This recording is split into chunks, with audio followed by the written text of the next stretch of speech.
Wiki episode 61. My name is Dave Hunt, and I'm joined by Michael Swick. How is it going, Dave? We're almost in the future when this releases. So we made it, Dave. Yeah. We made it. Last episode of 2020. We put 2020 to bed finally and maybe turned a corner. We'll see. Or maybe 2020 sees its shadow and we have to deal with it for 6 more months. Yeah. So we are Digital Days Gaming. We are a weekly podcast that releases every Thursday on the podcast services pretty much everywhere. If there's a service that you use and we're not on, please let us know. If you are listening to us on a podcast service, if you could leave us a review, that'd be great. If you could even write words on that review, that'd be even better. If you're not able to leave a review, if you could just share the show, whether it's through Twitter, Facebook, or just telling your coworker sitting next to you, which hopefully is maybe somebody not sitting next to you because hopefully you're working from home, or just let them know in a Zoom meeting. Just drop a link in there. That'd be great. With our show, and we also have a bunch of other social links that are in the show notes, or you can just check out digitaldaysgaming.com. Definitely ways you can support the show is typically we are live on Twitch as we record our weekly episodes. We're taking a little bit of a break from Twitch for the holidays. We'll be back in January. Twitch.tv/digitaldaysgaming, where we are a Twitch affiliate. So we are able to accept subscriptions as support. You can do that with linking your Amazon Prime, if you have it, to your Twitch account. You get Twitch Prime and you get a free sub to a streamer of your choice. If you want to use that on us, that'd be appreciated. Or you can just use a paid sub as well. Those are all ways you can support, and the other things, like I said, are listed in the show notes. The Teesprings account for t-shirts and hoodies, Patreon's in there, those things. And if you're able to support us any of those ventures, that would be awesome and appreciated. And episode 61 is going to focus on what we're looking forward to or what's coming in 2021 as we end 2020. If you haven't listened to our previous episode, that is our game of the year for 2020.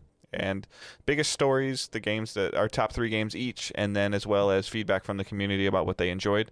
So please go ahead and check those out. And as mentioned, as near the end of the year, we kind of always look back, and the first full calendar year for DDG has been interesting, and we've learned a lot as we're growing and evolving our community, our podcast, our Twitch streams, our social networks, and all of that. And you are obviously an extensive part of that and an extension of our growing community. And we appreciate that and hope that you continue to grow with us as we move into 2021. And with that in mind, we are going to move on to notable games coming in 2021. Yeah, I just decided we did something like this last year. If you go back, I believe the first episode or the last episode of 2019. Should have listened to that before we did this, then we can see what didn't come out. Oh yeah, that would have been good. Some would say Cyberpunk never came out at all. Yeah, so we did this last year. We would kind of just run through games that are coming out. We're going to start off with games that actually have a release date. Before we move into games that are TBD or just have a vague window. So this is strictly, I pulled this off Wikipedia, and then Dave double checked through IGN, had a list of notable games 2021. This isn't the list of everything that's on there, because you could, if you downloaded this podcast, you can look up a wiki. But I pulled games that I thought me and Dave would be interested in, and games that we're looking forward to, or not even necessarily looking forward to, games we're just curious about because we just want to know what the hell they are. Games that carry weight. Yeah. Yep. And in some cases, games that we think will carry weight that might not. They might end up, doing real bad, like Cyberpunk 2077.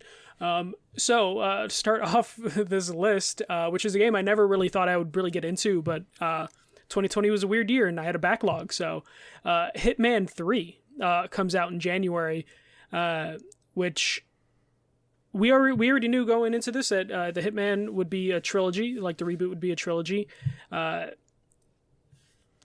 studio has gone through some changes over the last couple of years, going independent, but they're continuing with this trilogy, and it's just coming to everything. It's coming to PS4, PS5, Xbox One, Xbox S, X, PC, and PSVR, which is like the shocking thing that this is gonna get the VR treatment, especially because this is a third-person game, but they're gonna have a first-person PSVR mode, and I'm actually excited for this because I actually got really into Hitman this year. Over under on a scale of 50% of the users throwing up using it in VR. No, I think they would be okay. I feel like there's some moments in some of those Hitman games though that yeah, but if you're playing Hitman, you're a little slow and plodding with it. So I think the movement should be able to handle it. You play Hitman very differently than I do. Yeah, I play it correctly. It's a stealth game, Dave. Oh. We don't run and gun. Well, I thought I had a tracking briefcase, okay? You do, but I don't think they would put your view into that briefcase. If this was maybe coming out earlier in the PSVR's life cycle, I would probably say there's a chance, but I feel like people have learned enough about how to do Yeah, I know. games. I was just playing. So just because there's some stuff that goes on, like maybe you get sick while you like put somebody in a dumpster or something. Like, I don't know. Under 10% of the people that buy Hitman actually using the PSVR aspect. Right? Especially because most people are transitioning to PS5, and there's just one or two extra hoops you got to deal with to play PSVR games on PS5. But I am excited for it.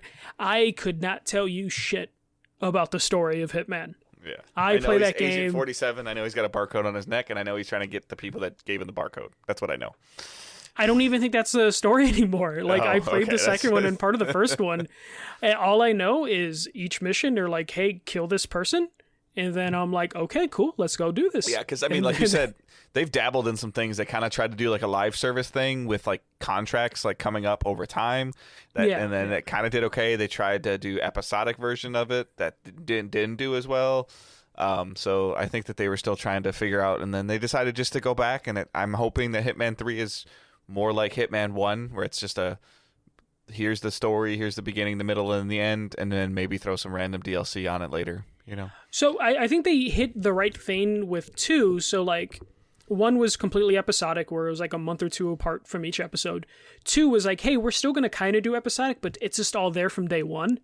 And 3, I would hope just continues that, just because it's really nice to be like, okay, I'm just going to focus on this one episode or this mission, and then moving on. And it's really nice to play that game at that pace, which I hope they continue with that, and I don't see why they wouldn't. Really, Hitman is at this point just about give us like 6 different playgrounds, like give us a playground, give us some toys, and just let the community have at it. So I think they really hit like their place, and even though they said the Hitman, this is going to complete the Hitman trilogy, I don't see it being like the end of Hitman. Or at least I don't see them taking a break from it, or too long of a break after Hitman 3. Okay, so that comes out January 20th. All these dates are subject to change. The Medium is a game coming to Xbox S, X, and PC. This was the game that I almost felt like was Microsoft's kind of answer to Ratchet and Clank, kind of. Ratchet and Clank is doing the thing where you can like switch between different universes, through the rifts. On the fly. This looks like it kind of has like the light version of that element. You play a detective investigating like a supernatural thing. It looks really good. It looks like one of those games that I would get hooked on. The reason I added to the list, because this is a game to watch. This could be like a sleeper hit, and also there's not a ton of exclusives for the Xbox, so it kind of is finding. Well, this is kind of one of those things where you're like, hey, this might be what makes me pull the trigger. Yes, and Impulse ended up pulling the trigger, but coming to Game Pass, not a ton of exclusives. It has a recipe for at least gaining an audience, good or bad. It's got an interesting, like even I remember, like I forgot that this is what it was called, and I forgot this is what you were talking about before, but I remember this trailer now where we didn't know what it was at first, and I didn't know that based on the part of the trailer that I recollect from. I didn't get the horror vibe from it right away, but it which might steer me away from it a little bit. But at the same time, the gameplay mechanic that's in there looks fascinating. Yeah, where you're controlling the same character in 2 different universes at the same time. Yeah, it's like gonna get me to check it out. And this is the greatest thing about Game Pass is that it's not really a risk. Yeah. and you don't have a data cap, so you can waste downloads on it. And I'm sure you'll get the push notification as soon as it's Game Pass. It's just out. You want to download it? Yeah, sure. Go ahead. Fuck it. I'm gonna just hit download. Yeah. So this is a game that even if it's good, it'll blow up. If it's bad, it'll come and go. Yep. Like I don't see anyone getting angry if this game's bad, but if it's average to good, I can see people getting really excited about this game. So I could be wrong in either case. Here's a game Dave added coming February 2nd, Outriders. Which, can you tell me about this? It took me a couple seconds after you told me off recording. It's being published by Square Enix, and it's a third-person like drop-in, drop-out co-op looter. So it kind of gives me a little bit of kind of a Division 2 vibe to it as well. Some people that have gotten some time with it that I know, Paris and Khalif have both spent some time with it, and they really liked it. They both also kind of have the Destiny itch too, in terms of like the looter aspect of it. They dabble in Destiny as well. So finding something that's I love cooperative games that like that have a little bit of a looter aspect to it. The IGN article that I've been referencing it got some hands-on time with it as well, and they're kind of calling it Mass Effect meets Diablo.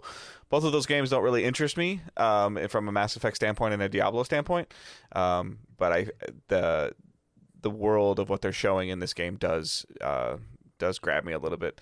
I am concerned about, based on from Avengers, Square Enix's ability to market and mold a game as a service, which I don't think that Outriders is really going to be a games as a service, but it is going to be a cooperative looter. So I mean, is it going to be a one and done looter or like a 1 or 2 playthrough one? Maybe, but I don't know. Is it going to be a Godfall looter or is it going to be a Division looter? We'll have to find out. Godfall. It tried, and it's coming from People Can Fly. They know how to do like shooters, like the Bulletstorm people. They got a Gears of War, two Gears of War games under their belts. I think they did 3 and Judgment. So you have like a good studio behind it. It's got some good pedigree. I have the same concerns you have with it. Once you mentioned Square Enix, of like we know Square Enix has like their crazy high sales expectations for the most random things. This game didn't sell $1 bazillion. We're done. Yeah, especially after they just like took just were drowning in Avengers like receipts and bills. So I can see Square Enix being like the scary part.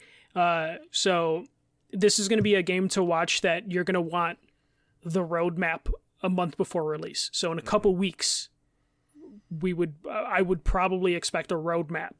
I mean, there's definitely tons of stuff out there about the game if you're trying to get some more into it. They've done a lot of live streams. I've shared a couple trailers in our Facebook group on it. It looks like it has a solid foundation. Now, what is the final build going to look like? Who knows? So, yeah. But definitely one of those games to watch. So that comes out February 2nd. Then we have Destruction All-Stars, which is February. It's going to be a PS Plus game. This was supposed to be a launch game for the PS5. I don't blame Sony for delaying it, just because I think most people, this was at the bottom of their list of games to pick up on the PS5, even though the launch lineup wasn't great. It just wasn't getting that much attention, and a lot of people were looking at this like, oh, this has the potential to be like a Rocket League sort of thing. And now Sony's going to give it the opportunity by releasing it for PlayStation Plus. So it will have a multiplayer base to work from, like an install base basically to work off of and make something of it. Though we still really haven't seen much of this game or anything at all. Yeah, I was gonna say, I'm like trying to think. I try and stay pretty active for the show of like watching gameplay stuff, and I don't think this game has been shown like at all. And the delay only happened like 2-3 weeks before the console launch. Yeah, like it was really I feel like it was like the last week of October. So yeah, like 2 weeks. Yeah. So and then curious throwing about in the plus, just like we talked about with the medium, like if you have a PlayStation, 90% of you probably have Plus. Like, if you have a PS5, you should have Plus just because of the instant game collection, and then this just adds to it. Or the PS Plus collection, I guess is what it's called. So, yeah. So I'm interested in this. I like the look of it. It looks like if they can hit 50% of the success that Rocket League had on it, they'll be fine. Oh yeah. If they can hit Fall Guys level of success in terms of downloads on Plus, it has a chance. I like the art style is very like Fortnite looking, and it's sportsy like Rocket League. So there's definitely an artistic appeal to it, like in terms of how it's stylized, that hopefully is like actually genuine and not just like a cash grab sort of thing of just like, oh, this is what Fortnite looks like. Let's just copy that look and try and get people to play. Hopefully it there's, like actual like depth to what they're doing and like some gameplay. Hopefully there's gameplay. Like, I would be really interested to know if there's gameplay in this, or what if are it's you just destructing? What stars are you destructing that are all? Is it all the stars? Like, am I customizing? Am I customizing my car? Am I customizing my human? What am I doing? Yeah, I mean, like, I definitely think that the delay was probably a good thing, but definitely like a last minute like oh shit call, because like this game was briefly shown in like the UI reveal for the PS5. Yes. So like it was definitely planned on being something, and so like hopefully that the time gives it a little bit more time to bake, and to get some stuff. And then hopefully cleaned up, they blow out with reveals for this game leading up to it. But even then, they don't really have to because people just download it on PlayStation Plus. Right. Okay. The next one, a game I'm fascinated by just because I want this studio to succeed, though at the same time I just don't know if they can pull this off. Returnal comes out March 19th for the PS5, and this is from Housemarque. So this is definitely them jumping out of their weight class, or which scares me. Yes, it scares me a lot. We just had a trailer at the Game Awards that made it look pretty interesting. I still don't really know what's going on exactly. It seems like this just reminds me of like, Deathloop. It looks like, you die and then you kind of get looped around. So it could have, you restart the journey every time your character dies. So you're in a loop. Kind of roguish. So. Yeah. What do you think about this game being a Plus game for March? I can see it if they really want this to succeed, just because I think it's a horrible name. I think Returnal is just a bad name for a game, and the marketing's going to have to get people to try this, and if it's a $70 game, I don't know if this is really going to hit, and that scares me because I don't want Housemarque to have like a dud on their hands.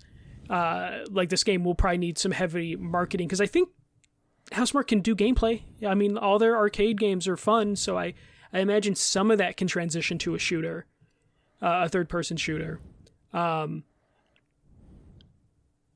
For some reason, this game gives me, like, even though it's not gameplay-wise the same, gives me, like, Order 1886 vibes. Mm-hmm.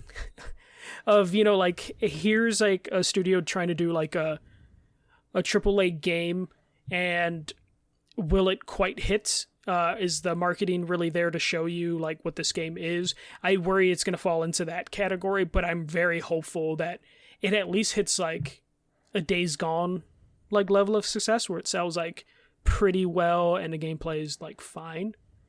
Because I do like Housemarque. Like, I want this to be amazing, but it's a $70, it's a $70 game, and it's their first big game like this. Yeah, so. And like the from a Resogun standpoint to this, or like some of the other stuff that they've done twin stick wise to this is a leap.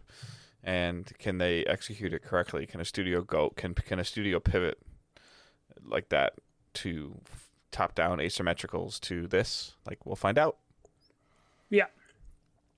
Again, that comes out March 19th.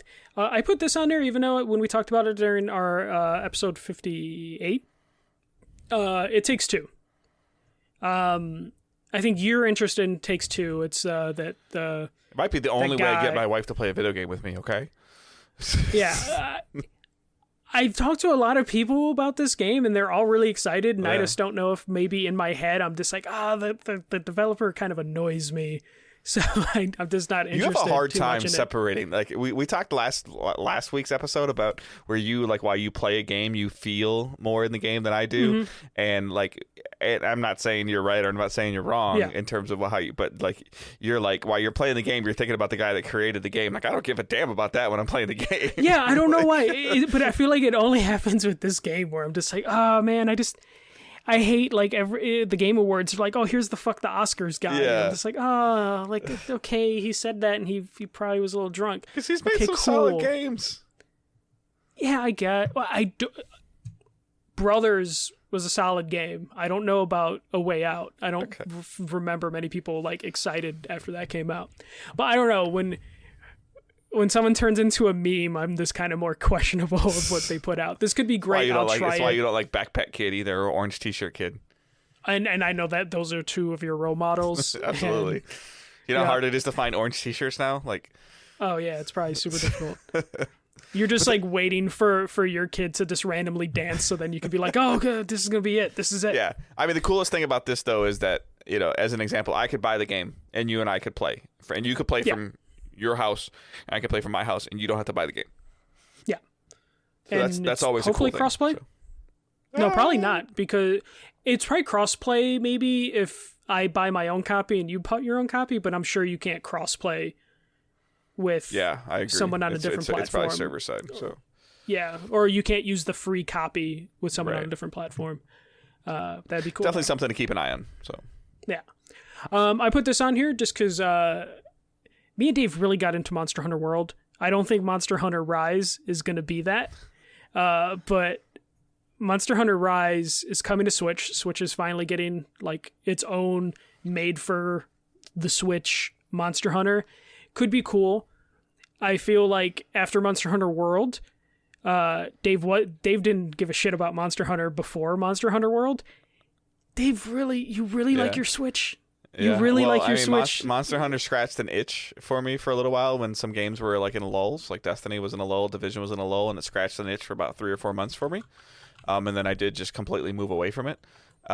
So depending on if the Switch version of this game can scratch that itch, I guess in a smaller aspect of it, if I can just grab my Switch and play for like 15 or 20 minutes, like before I go to bed, and do like a quick hunt and not have to worry about like the multiplayer aspect of it, and I can get some cool things and like a bite-sized chunks, like I think it could hold some ground for me.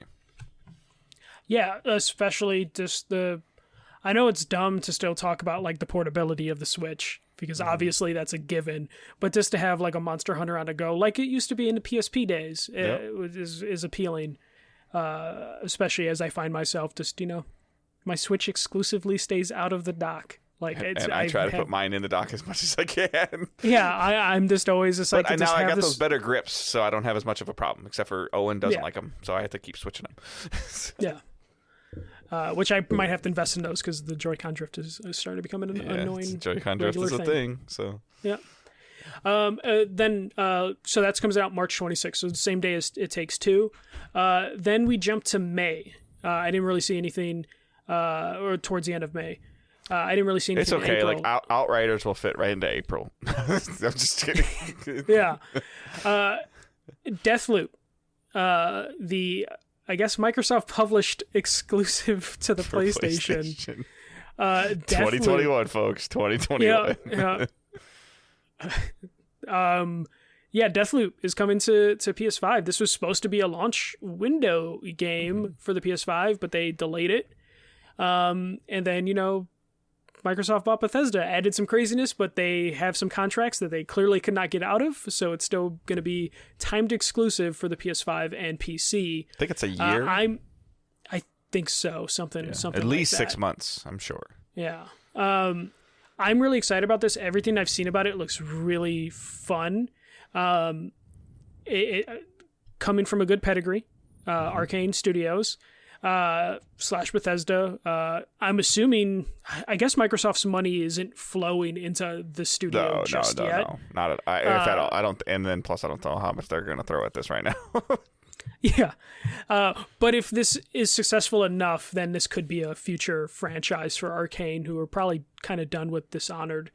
And Wolfenstein. Wolfenstein probably still has one more game.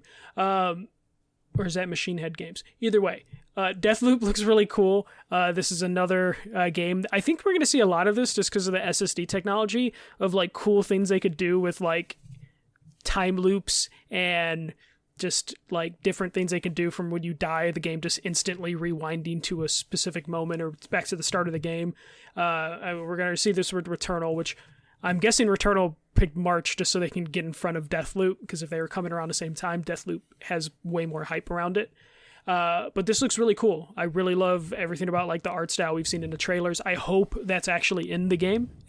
Everything we've seen. Yeah, the mission structure is what I want to see in terms of what it looks like can happen, or that rewind functionality, or the death loop functionality of it will be really cool, as long as it's not like a 35-minute mission and you make one mistake and you have to go back. I'm assuming that this is going to have like similar roguelike mechanic to where you're doing something and that mission or that level is going to be the same thing happening at the same time, and you're going to get surprised by something and die, or if you don't react fast enough, but then it'll always be in that spot, I'm guessing. Yeah. And if they can land that system in a small enough like chunk, a 12 to 20 minute chunk, then I think that it'll work. But if it's something that you're like deep into a mission and then you make a fatal mistake and you have to go all the way back and play like the last 25 or 30 minutes, I don't think that'll work. Yeah, it's checkpointing is going to be very interesting to see how that works out. If they don't nail that aspect of it, it fails. If they nail it, it's going to be a hit. Like, yeah. And looking at the first, 5-6 months of, the year, it looks like by far it could be the biggest hit of those first like 5 months. Yeah. So that's going to be like very important, unless some games we talk about later just happen to get like slotted. Yeah, I mean, unfortunately, like February was supposed to be Far Cry, and then they already pushed it, which we'll talk about a little bit. So. Yeah. So that has a chance to be like a big hit for PlayStation and also, I guess, Microsoft, without it going to their consoles. Because it then just means when the ink dries on their deal, they have a franchise built in. Comes out, yeah. Or when Deathloop 2 comes out, they're like, hey, PlayStation people, you can only play Deathloop 2 on our console. So that could be big for them. And then we jump again another month. This is a game I kind of forgot that they announced this a year ago. Back for Blood, coming to PS5, Xbox, SX, and PC. This is Turtle Rock people that made Left 4 Dead and Evolve. I mentioned Evolve only because the concept was cool, not the actual execution thing that released. Yeah.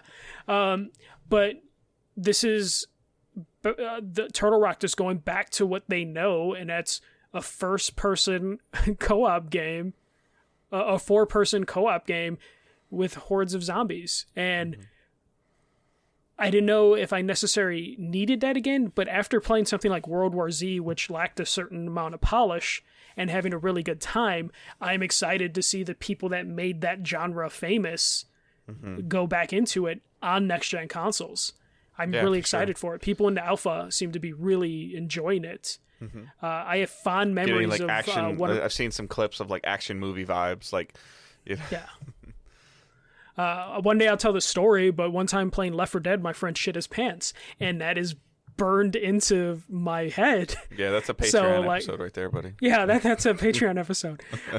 So I have fond memories of Left 4 Dead, and as soon as the trailer at the Game Awards dropped off, or dropped, I messaged that friend, and I'm like, you're gonna shit your pants hopefully in June when this new game comes out. So I have a lot of hype. Like, this game doesn't need to be a 10 out of 10. It just needs to make my friend shit himself, and it will be a success for me.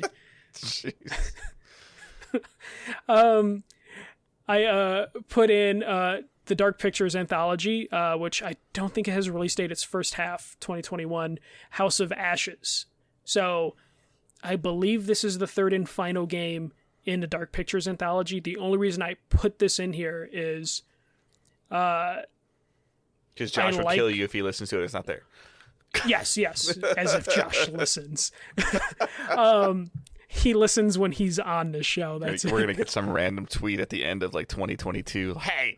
Yeah, I just listened.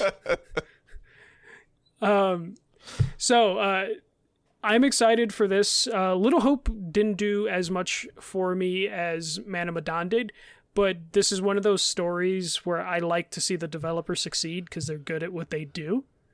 And I'm interested to know if this works out. Will we see more of this, or will this just lead to them changing to like not doing like an anthology series? Mm-hmm. Just, you know, kind of how Hitman did, you know, episodic, and then they realized like, oh, you know what, this doesn't really work. Let's just release all the episodes at one time. Does this make them go back to like an Until Dawn thing where it's like, let's just make one big game instead of 3 smaller games? Yeah. Then this is the last game that we have like kind of a window, kind of a day.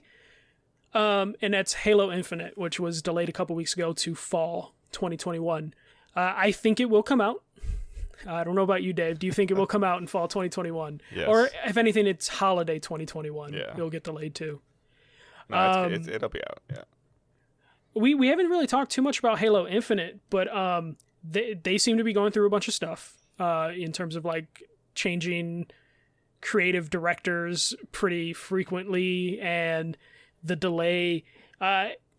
Do you think we could end up possibly in like a Cyberpunk scenario where the last gen's holding them back and we'll have like a sloppy launch? No, I think that's why it's delayed. Just so they can like get it right. Yeah, I think that for every platform. And the thing about it is the Xbox hardware tends to play the prior gen to current gen tends to play a little nicer than prior gen to current gen with PS4 to PS5. It does well. Yeah. But the connectivity of the UI and everything like that, like you're on Xbox. You're not on 4 or 5. You're on Xbox. And I think that that's a huge thing for them. And especially with it being part of Game Pass, as much as everybody gets annoyed as us talking about it, you know, and the rumored numbers of, you know, the series not selling as well as the ones at launch, which I think is bull. But I think it's very, very important that it runs well on Xbox One, especially. You know, like if the delay was for that reason and they see what's happening with Cyberpunk right now, they'll be like, whew. Like, yeah, we dodged a bullet. Yeah. And then it's like, get it right. You know, if Phil Spencer's like looking at something right now, like he goes to the 343 and says, make it happen. Like, you know, get it right. Because they cannot afford to swing and miss with this Halo Infinite. Okay, I'm going to get into crazy conspiracy. Microsoft has to certify every game that comes to their platform.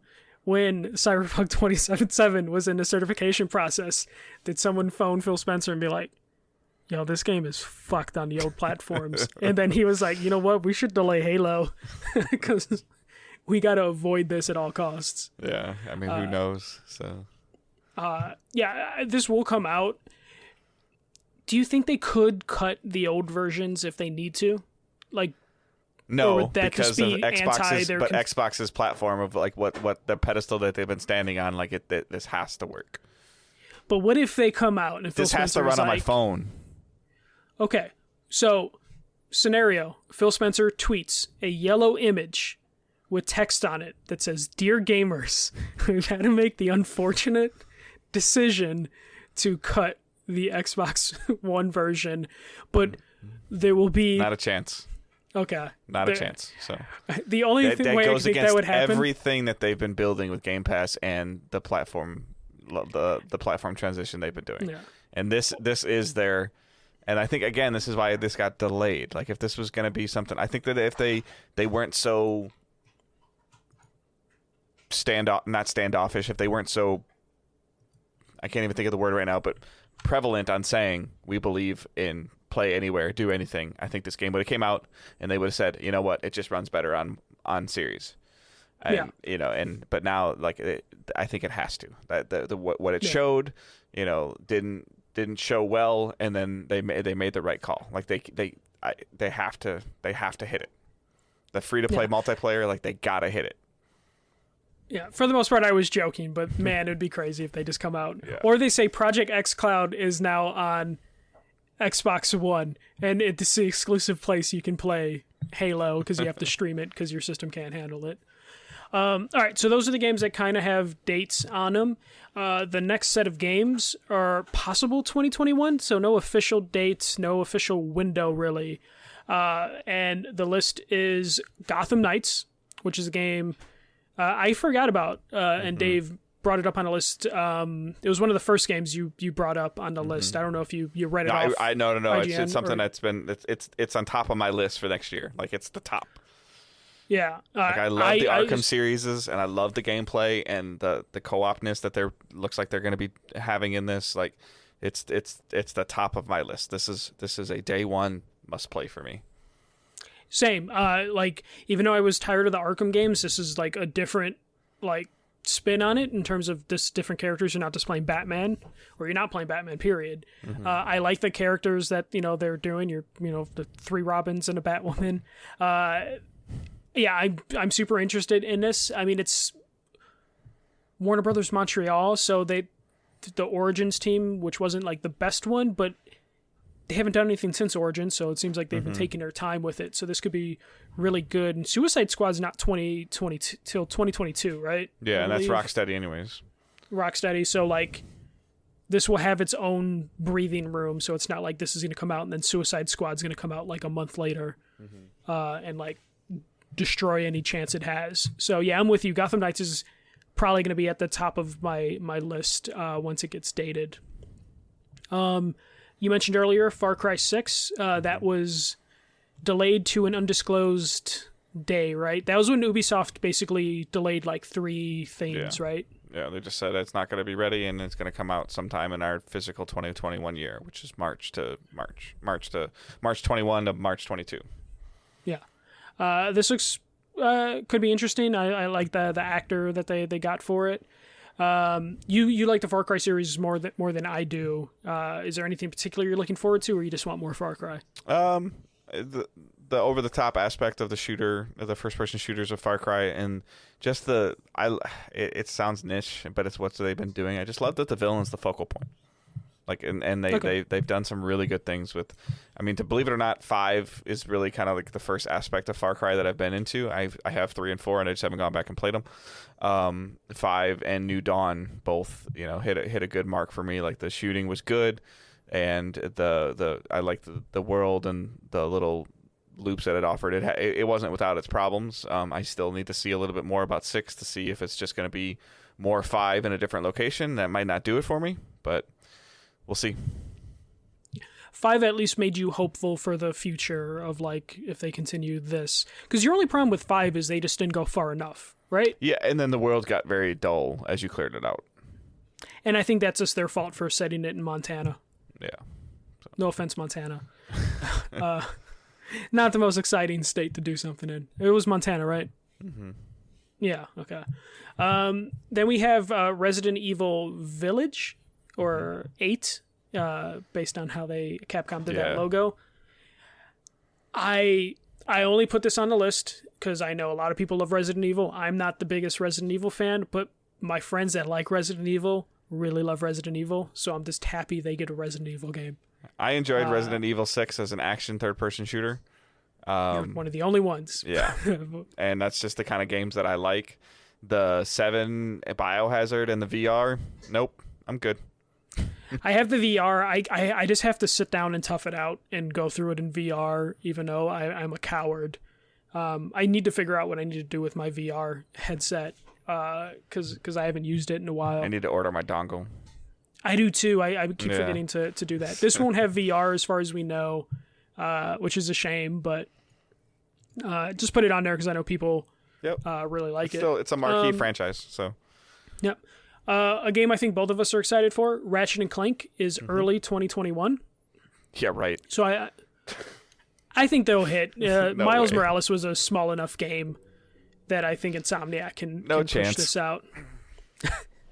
Okay. I say this game will be released before June. Yeah, I was going to say post-Memorial Day. Post-Memorial Day? When's Memorial Day? I don't know. May 25th. The end of May. May 25th. Yeah. So we're really close. You're saying saying before June 1st. I'm saying after June 1st. Yeah.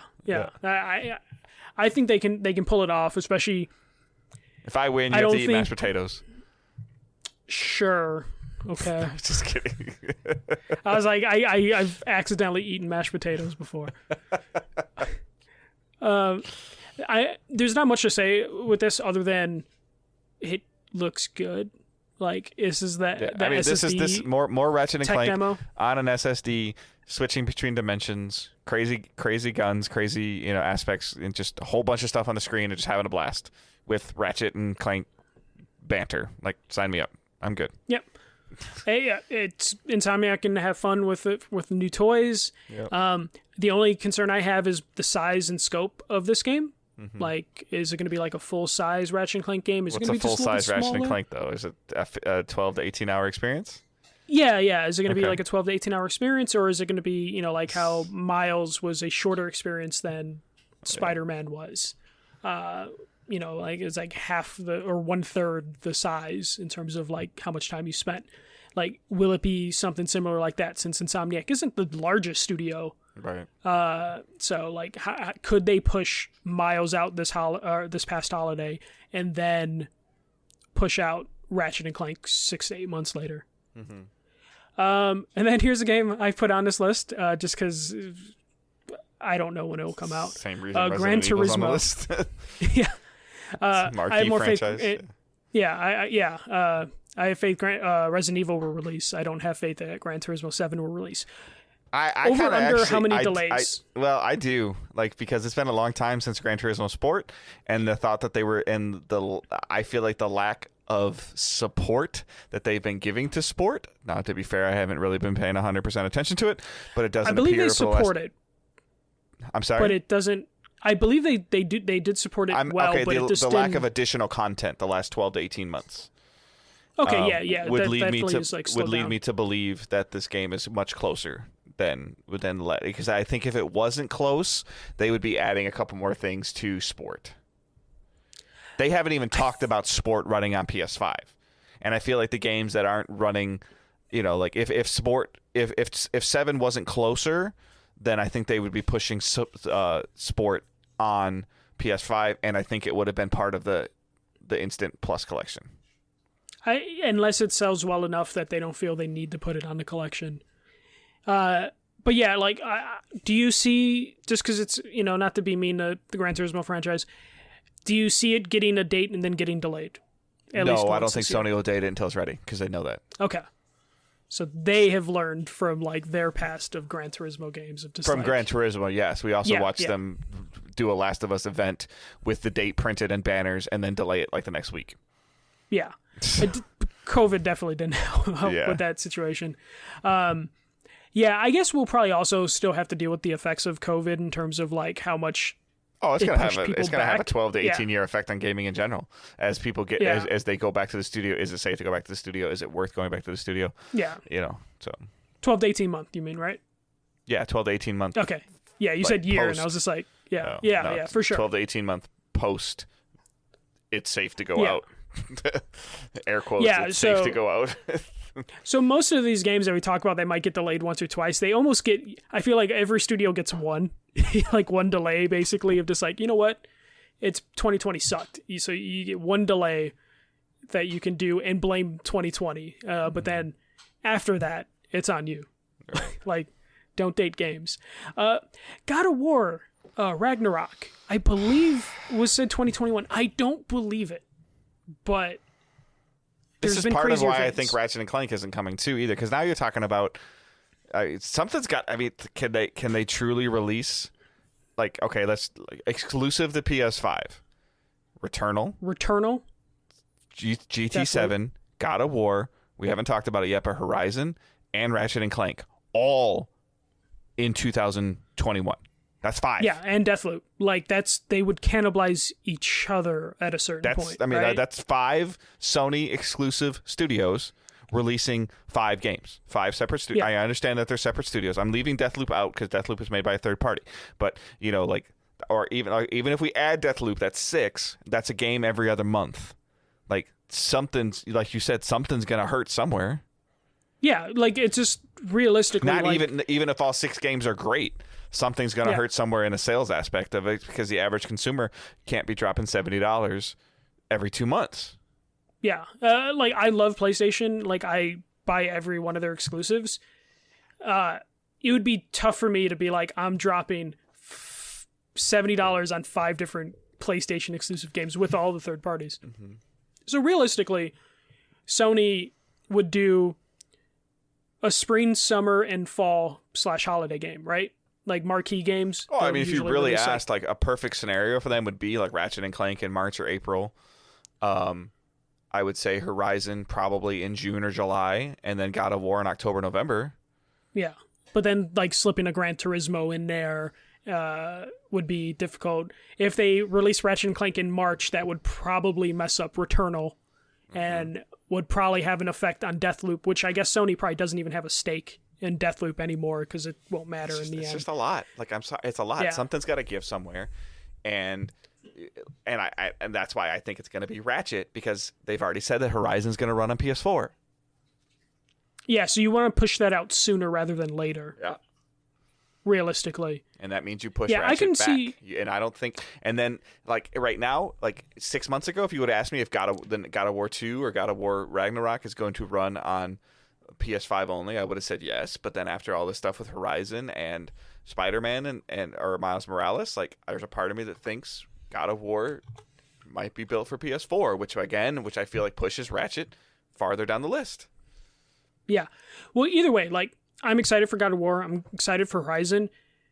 No matter what, 2021 PlayStation fans are winning. You know, like, they are guaranteed, like, I don't think they're winning if all 6 of these games come out. I feel like they are in terms of quality, but they won't. Their backlogs are going to suffer. But in terms of, like, for a PlayStation fan, having like 5 or 6 marquee games come out that year is amazing, and will fuel them for an additional year. Mm-hmm. Though then I would be worried about, like, what the fuck's coming out in 2022? You know, then you'll have a dry year in 2022. But then I also feel like maybe they rely on the third parties by then. Like, maybe there's some more stuff coming out. Maybe there's I don't know. Or maybe Sony sees an opportunity this holiday of just, like, third parties don't really have shit ready. Like, we can just compete against ourselves. Yeah. But we don't know what EA is going to do. We don't know. We know there'll be a Call of Duty game. Ubisoft's delaying their stuff. But, you know, if Ubisoft delays, we didn't put it in the list, Rainbow Six Quarantine and Far Cry to holiday, and then Gotham Knights is in holiday. Whatever this alleged Avatar game from them is coming, and then whatever the future for Division is, whatever the future for Ghost Recon is. A new Battlefield, probably a new Star Wars game. So the holidays could Jedi, very like, quickly. There's got to be a Jedi Fallen Order 2 under development somewhere. Yeah, like, there definitely needs to, like, something needs to give for all the PlayStation exclusives to come out. But if they all come out, like, holy shit. I thought it was a crazy year when God of War and Spider-Man released the same year. 2021 has a chance to make that look like a light year in gaming in terms of all that they could release. It's not all going to happen. Sorry. So. Yeah. If all those games do release this year, they need to do a PSX, like, just to take a victory lap. All right. The last 2 games on the list, because since we already talked about Horizon, is Hogwarts Legacy, which is the Harry Potter game, which will just be big by default because it's Harry Potter. I have a feeling this one will probably be holiday, or it could get pushed into 2022 just because J.K. Rowling is kind of like a controversy lightning rod still. So I can see them trying to just push that back a little bit, just a distance from that. But all the Harry Potter fans, including myself, have been dying for a Harry Potter game, like a real Harry Potter game that isn't a Lego game. So that could be big. The last game I put in here is Cyberpunk 2077 for PS5 and Xbox Series X. But I kind of just put that in for funds because I'm probably going to be mean about Cyberpunk for a couple weeks in a row. But yeah, that will eventually come out, and hopefully it'll be available to purchase on a PlayStation Network store. Yeah. But that's just the big lists. Let us know on the Facebook group, on Twitter, or in Discord of, like, games you're excited for if we missed a game that you think like could have a chance to be really big. But those are the notable games that I put. Though I do want to hear specifically, Dave, from the list that we pulled, what is your most anticipated game, or what game are you the most excited for? Yeah, it's Gotham Knights. I didn't know that you had put this down there, otherwise I would have held this off. But it's Gotham. Just for sure. Like I even a buddy of mine that streams, he's been playing Arkham Asylum, and I watched him play Arkham Asylum for like 45 minutes, and I was like, I forgot how like kind of cool that was. And if they can get that, like if they can get that loop in there of that style of, just the puzzles and the combat, and then you add co-op onto it, like in it, and just hopefully it works. Like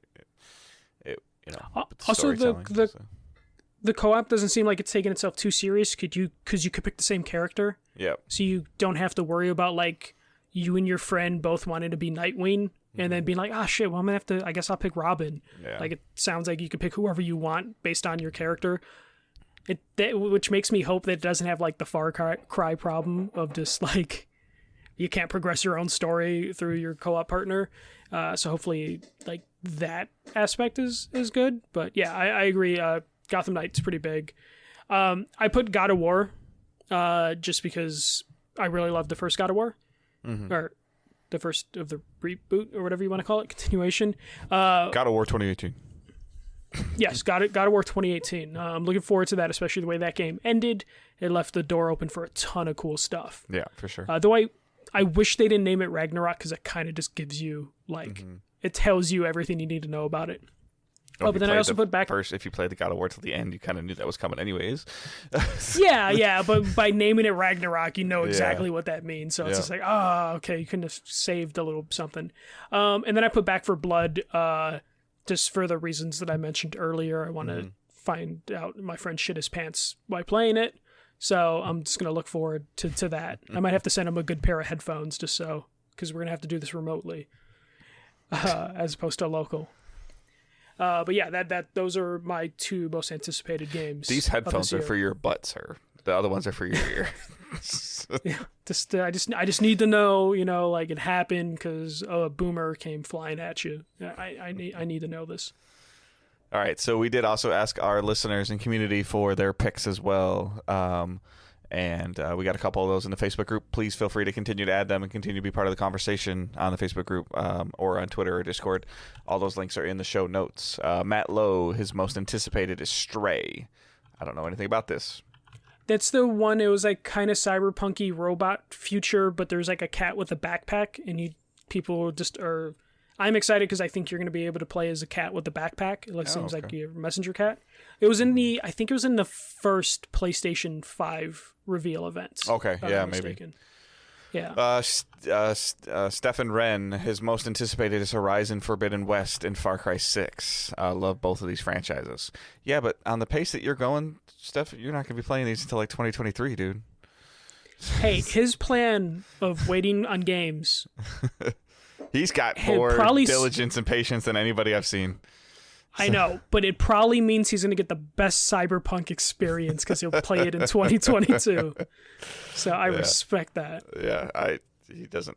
He buys them, and I think that's even what I believe is even showing more patience is that he purchases these games and then sets them on a shelf. That's where I think he makes a mistake. Yeah, is because he's buying them full price and they're sitting on a shelf. I could be wrong though, but I'm pretty sure he purchases them. But I think I think he believes in supporting the developer at the beginning of like if he feels like he wants to play a game. I think he believes it's important to buy that game like launch week versus waiting for it to go on sale, which I commend him. So yes, that is respectable, but also that is costly. Yeah, Raider Bid 81 on Discord. He said he's most excited in 2021 for catching up on his backlog. You should talk to Stefan about that. And he just finished Miles Morales, working on Days Gone, which he's loving so far, and then he's probably going to move on to Ghost of Tsushima after that. So his most anticipated 2021 is catching up on 2020. Respectable. Yeah, absolutely. All right. Again, ending 2020. The last show of the year, and we just wanted to give ourselves a look forward into 2021. We're always looking and hoping for feedback from you guys, as we've done 2 of these styles of shows now. Game of the Year of the night 2019, Game of the Year 2020, and then most looking forward to in 2020, and most looking forward to in 2021. As we are continuing to grow and evolve what we're doing on an annual basis with DDG, as we plan to do multiple annual things. Hopefully, as this, where DDG's around in a couple years. But your guys' feedback from your community is always important, and to letting us know what you think, what you feel, what you like, what you don't like. Constructively, of course, and then as always, sharing the show is super helpful. But it is, like the holidays are important for us to spend time with our families and friends virtually, or just to rest up and, a little bit of post-retail recovery for both of us. With that, but it's also very, very important to Michael and I to continue to produce weekly, scheduled, timely content. And we pride ourselves in doing everything we can not to miss those Thursdays. And I don't think we have.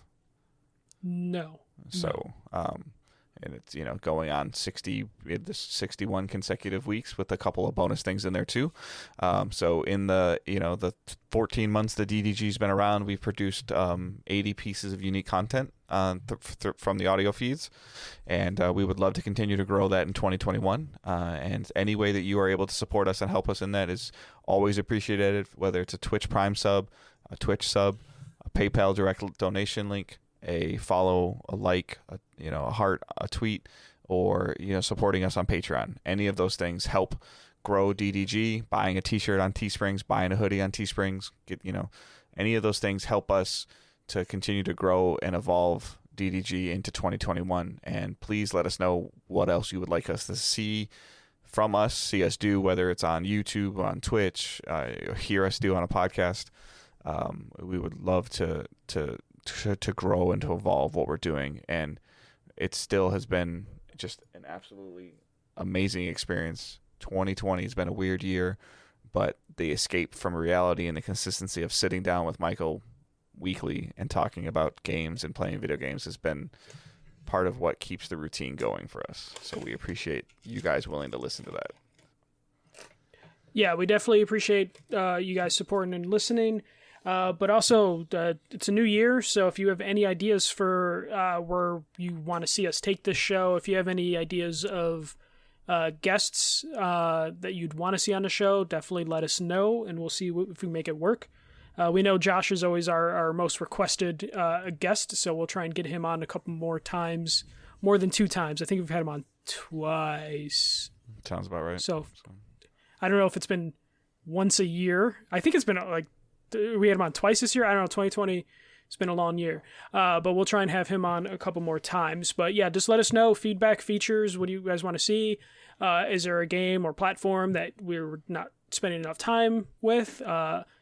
Me and Dave now have all the Infinity Stones when it comes to consoles right now. So if there's something you want to hear us talk about, we can definitely check stuff out now a little bit more easy. We're not restricted by platforms, so just let us know. This show is as much your show as it is ours, so we value your feedback. So keep listening, keep sharing it, and let us know what we could do to make it better. All right, we will talk to you guys next year. Keep moving forward. See ya.